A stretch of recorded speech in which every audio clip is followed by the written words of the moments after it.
Le nombre des morts sur les routes de nouveau en baisse en juin. Le nombre de morts sur les routes de France métropolitaine a de nouveau fortement baissé, moins 9,3% en juin avec 294 tués, soit 30 de moins que lors du même mois l'an dernier, a annoncé lundi la sécurité routière.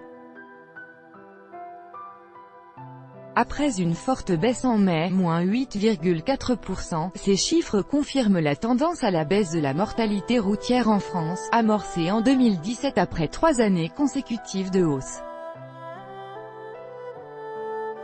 Ils sont publiés 2 semaines après la mise en place, le 1er juillet, de la limitation controversée de la vitesse à 80 km/h sur 400 000 km de routes secondaires.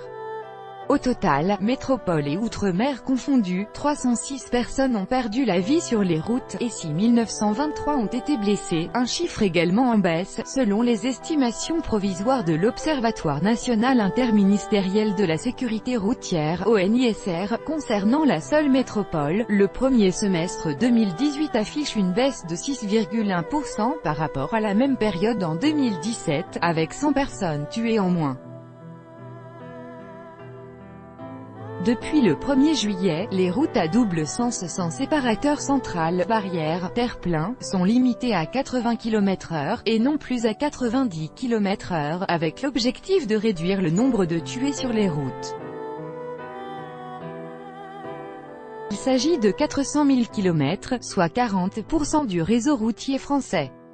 Depuis l'annonce de cette mesure début janvier, associations d'automobilistes, de motards, mais aussi des parlementaires et des élus locaux de tous bords se sont insurgés contre cette disposition, multipliant les actions et les pétitions, sans faire transiger le gouvernement. L'objectif, ça n'est pas d'emmerder le monde.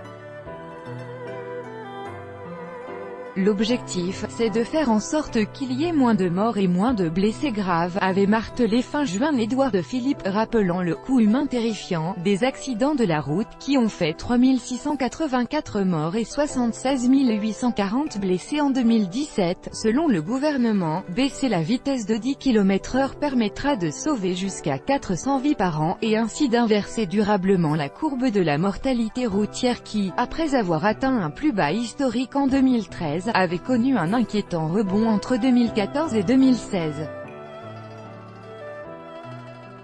Tout droit de reproduction et de représentation réservé, copyright 2018, Agence France Presse.